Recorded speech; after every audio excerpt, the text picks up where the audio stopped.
I still have one feather, just the one. I've never thrown it into the sea with the rest of them. Maybe because as long as I'm holding it, some part of me can still pretend he's only late. I built a great many things in my life. A labyrinth that swallowed men whole and never gave them back their way out. Bronze men that moved like they breathed. But the thing I built with the most care, the thing I was proudest of, before I understood what pride costs, was a pair of wings. King Minos locked us in that tower because I knew too much. I'd built the maze that held his shame at its center, and a king cannot let the man who knows his secrets simply walk free.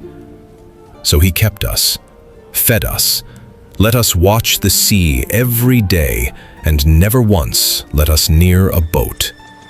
Water he could guard. Land he could guard. He never thought to guard the sky. I've had a long time to wish he had. I remember exactly how his shoulders felt under my hands. Warm, alive. I remember thinking, I am about to trust these to the sky. I told him, twice, because I needed him to hear it twice. Not too low.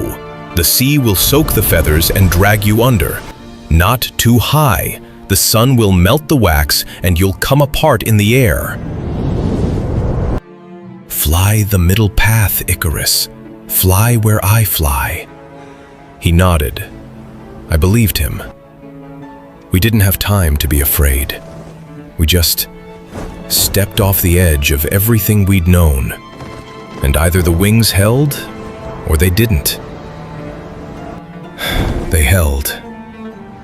For the first mile, I only felt relief. We were alive. We were free. The tower was already a gray speck behind us, but somewhere over the open water, I watched something change in my son's face. The fear left him, and what replaced it wasn't relief. It was hunger. He told me later. No, he never told me anything later.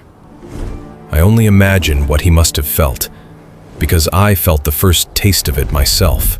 Up there, you forget you are a man held together by wax and feathers and hope.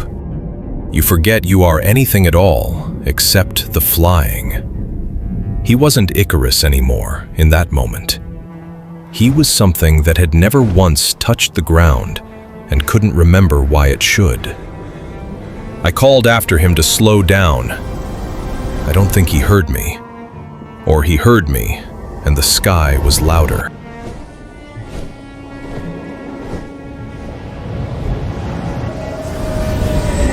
I smelled it before I understood it. Something sweet and burnt carried back to me on the wind. Wax. A feather came loose from his left wing and turned end over end past my face, and I understood, all at once, exactly how close to the sun my son had flown. I screamed his name until my throat tore. I screamed the warning again, the one he'd already promised me he'd remember. Icarus! Not too high! He didn't come down. I don't know, to this day, if he chose the sky over me, or if by then the choice had already been made for him, and there was nothing left for either of us to decide. There was no scream.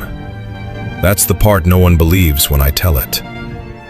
There was only my son.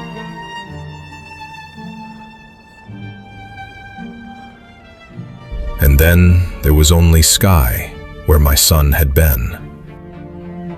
I searched the water until the light went. I found feathers. I found wax gone hard and gray, like something already dead a long time. I never found my son.